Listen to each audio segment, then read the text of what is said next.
Good afternoon, folks. I'm not introducing me, Mark is. I forgot Mark. I went straight to the podium. I apologize. No problem. Good afternoon. I'm Mark Anthony Thomas, and I have the privilege of leading the Greater Baltimore Committee, the economic and civic organization for the Baltimore region.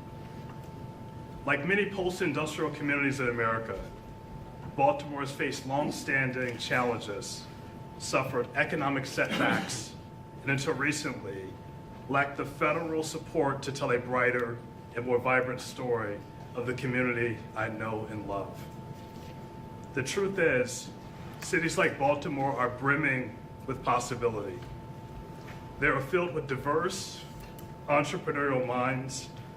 They are epicenters of rich histories, and they are ripe for the sort of catalytic investment that can spark local economies. They just need the right support to leverage those possibilities. Today, thanks to the Biden-Harris administration, I can return to my community and proudly say, we are a tech hub. We brought together 38 consortium partners, academic institutions, local startups, major corporations, and our regional economic organizations and electeds to position our region as a global hub for predictive technologies that improve health and well-being.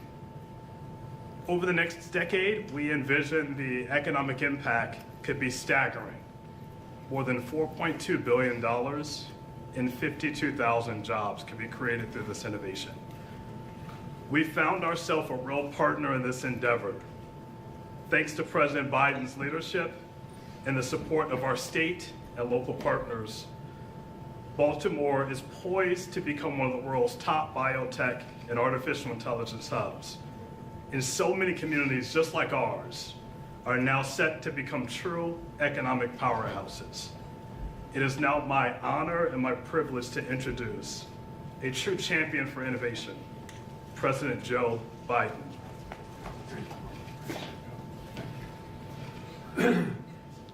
Folks, Mark, thank you very much for the introduction.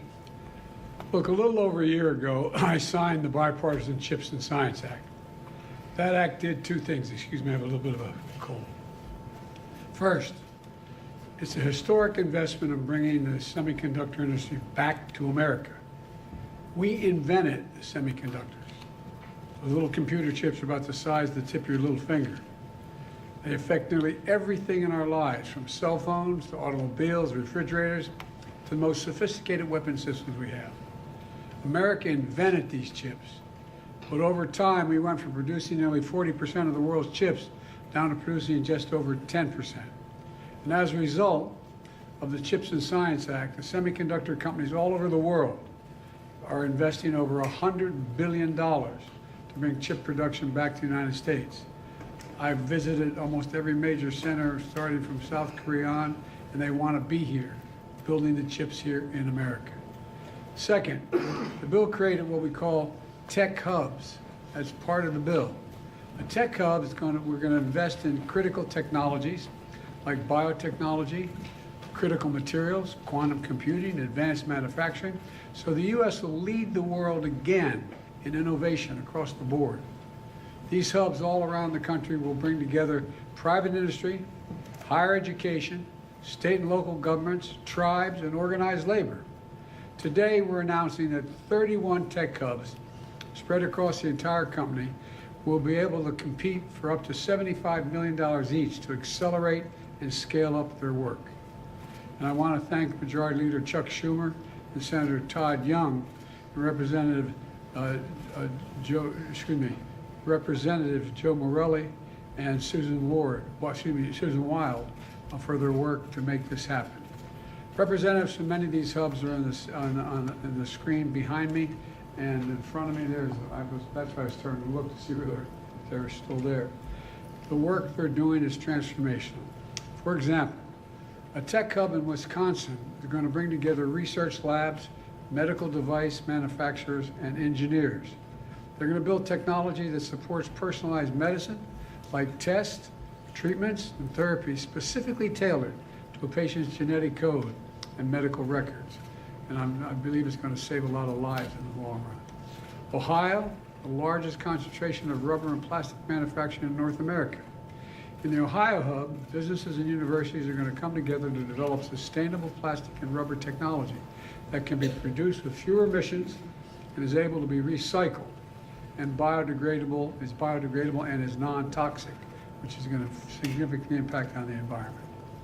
These hubs are also making sure workers get the skills they need to do these jobs.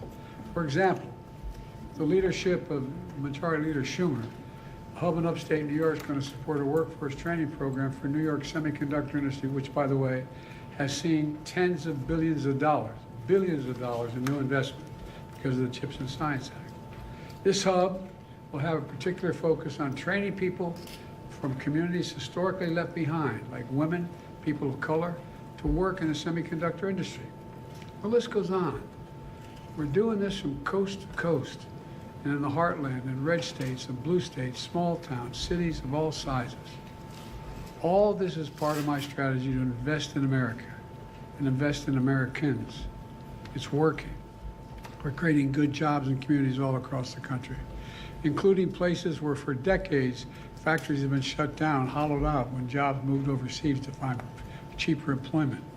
Over the past few decades, these communities lost more than jobs. They lost their sense of dignity, of opportunity, sense of pride. We're going to change all that. Tech hubs are going to bring this work to where people live in communities all across America.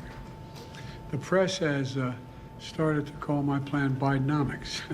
Well, under Bidenomics, you don't have to leave home or your family to get a good job. For too long, science and innovation and economic opportunities that came with it were concentrated on the coast. As a country, we used to invest 2% of our gross domestic product in research and development. Now it's 0.7%. How can you lead the world when you no longer lead in research and development? My plan is to changing that. Under Bidenomics, we're going to make sure America's future is made in America. You know, it's leading to a manufacturing boom, attracting over $600 billion so far in private investment in American manufacturing and our clean energy future. For too long, we looked around the world to find, corporations looked around the world to find the cheapest employment and then imported the products they made, the foreign product. Now, we're creating American jobs and exporting American products. And that's good for everybody. These tech hubs will be transformational, and they're part of a long line of transformational investments we've made since I took office. And as a result, I truly believe this country is about to take off. Because for the first time in a long time, we're investing in America. And we're investing in American people.